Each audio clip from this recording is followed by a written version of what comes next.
Hey there, what is up? So recently I was at work and my boss, I'm a nanny, I take care of kids, and my boss has this beautiful garden that she has started in her backyard, her back patio area.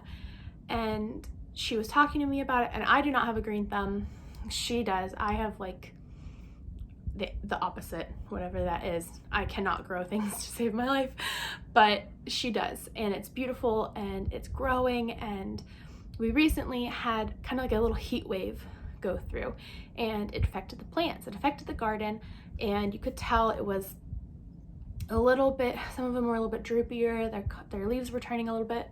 And then we had a huge windy day, and you could see the plants, some of them were getting uprooted and some of them were shifting in their soil, and you could just see there was a big difference from the week before the heat wave and the wind, not windstorm, but like the big wind gusts that came through, to the week after, where they were kind of all off tilt and they were all wilty and just not doing, they weren't thriving to their fullest potential that they were because of the situations and the environment around them. And it really got me thinking, our minds are so much like that garden, and our spiritual life is so much like that garden.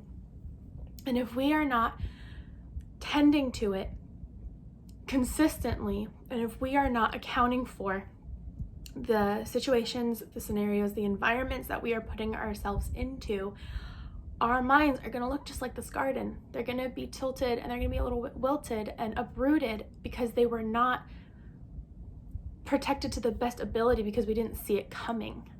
The heat wave had an effect because we wouldn't have the ability to water it all the way.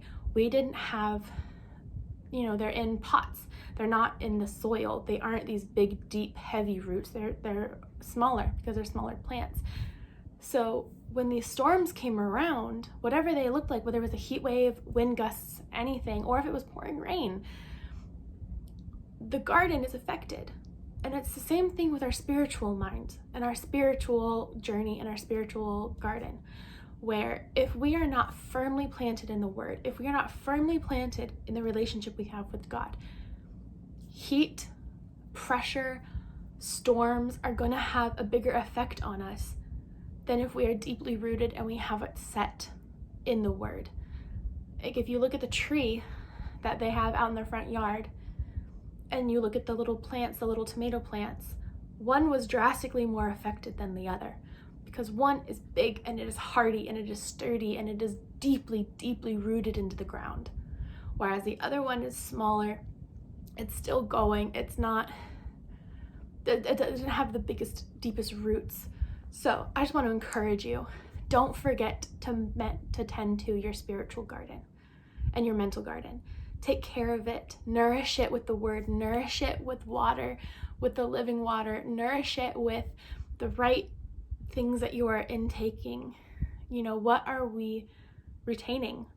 Are we retaining pure, good water, good information, righteous and just information?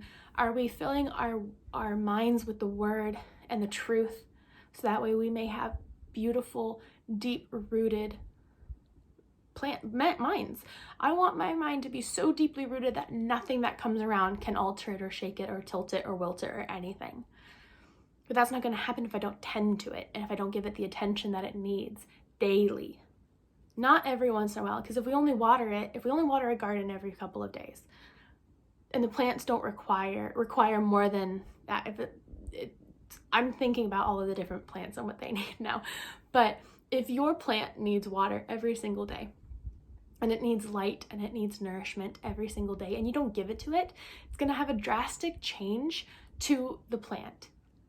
And it's just like our minds, just like our bodies. We need water every single day. We need food every single day. We need sunshine to thrive. We need all of those things. So like our minds need love, encouragement, kindness, gentleness, peace, the Word, truth, justice. All of these things we need to have every single day in our minds in order for them to flourish and to prosper beautifully the way God intended it to. So, are you tending to your I can't think about it. Are you tending to your spiritual mind? Are you spiritually rooted in the Word? So I just want to encourage you with that. I pray that this blesses you. I pray that you have an amazing day, and I'll see you in my next video. Bye.